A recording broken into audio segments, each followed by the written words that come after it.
జున్ను తయారీ విధానానికి కావాల్సిన పదార్థాలేందో చూద్దాము. ఇవి జున్ను పాలనమాట. ఇవి ఆవువి. బర్రెలకొచ్చేవైతే తెల్లగా ఉంటాయి. ఇవి ఆవు పాలు కాబట్టి ఇంకా బాగా యెల్లో కలర్‌లో ఉన్నాయి. సో, ఇవి పాలు. దీనిలో వేయడానికి మనకి మిరియాలు కావాలి, ఇంకా యాలుకలు కావాలి, ఇంకా బెల్లం.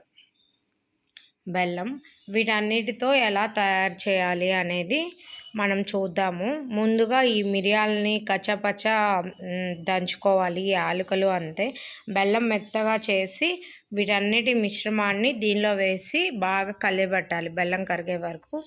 తర్వాత ఎలా తయారు చేయాలి అనేది చూద్దాం.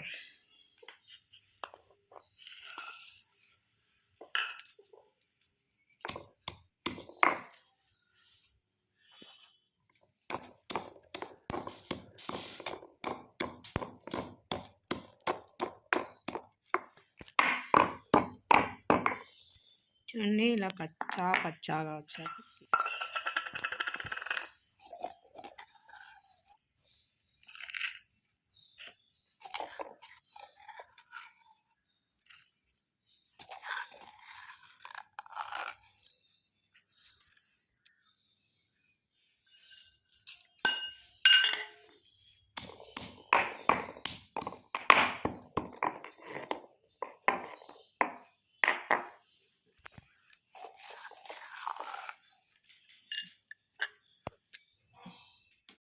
ఇప్పుడు ఈ పాలల్లో ముందుగా మనం నూరి పెట్టుకున్న మిరియాలతో పాటు యాలుకలు, ఇంకా బెల్లం మెత్తగా దంచి పెట్టుకున్నాం కదా. ఇప్పుడు నేను తీసుకున్న లీటర్ పాలకి ఒక పావు కేజీ వరకు బెల్లం పడుతుంది.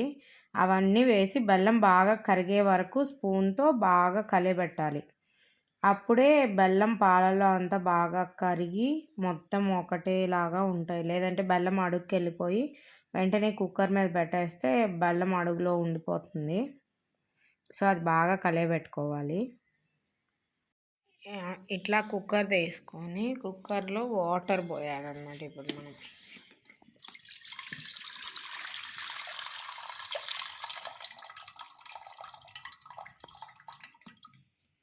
ఇట్లా వాటర్ పోసి దానిలో దీన్ని పెట్టాలి. ఇట్లా పెట్టి దీని మీద మూత పెట్టి ఒక 6-7 విజిల్స్ వచ్చే వరకు ఉంచి, ఆ 7 విజిల్స్ అయిపోయిన తర్వాత ఆఫ్ చేసి పూర్తిగా చల్లగా అయిన తర్వాత దీన్ని చూద్దాం ఎలా ఉడికిందో. ఇట్లా కుక్కర్ ఆన్ చేసి 7 విజిల్స్ వచ్చే వరకు దీన్ని ఇలా ఆన్లో ఉంచాలి, హై ఫ్లేమ్లో. విజిల్స్ అయిపోయిన తర్వాత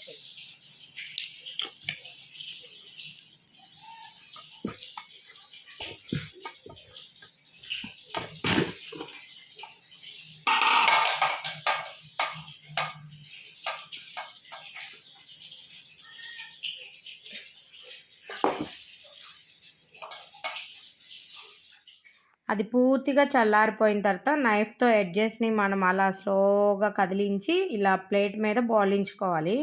ఇప్పుడు చూసారా, ఇలా కేక్ లాగా వచ్చింది. పైన మిరియాలు మీకు తినడం ఇష్టం లేకపోతే మీరు ఆ పైన నైఫ్తో అలా తీసేసి తినొచ్చు. మిరియాలతో తింటే ఓకే అనుకుంటే తినచ్చు, మీ ఇష్టం. మేమైతే ఇలాగే చేస్తాము జున్ను. ఇది మేము చేసే స్టైల్లో జున్ను అనమాట. ఒక్కొక్కళ్ళు ఒక్కలా చేస్తారు. సో, ఆ పైన లేయర్ అలా తీసేస్తే మిరియాలన్నీ వెళ్ళిపోతాయి. చూడండి ఎంత బాగుందో. మరీ గట్టిగా హార్డ్గా లేదు, మరీ లూజ్గా పొడిగా లేదు, బాగా పర్ఫెక్ట్గా వచ్చింది. మీరు ఎప్పుడైనా ట్రై చేయండి. ఇవైతే ఆవు పాలతో చేసిన జున్ను. ఇంతే అండి ఈరోజు వీడియో. ఈ వీడియో కనుక మీకు నచ్చినట్లయితే లైక్ చేయండి, షేర్ చేయండి. ముందుగా ఎవరైనా కొత్తగా మన ఛానల్ని ఇప్పుడే చూస్తూ ఉంటే సబ్స్క్రైబ్ చేసుకోండి. Thank you for watching. Bye.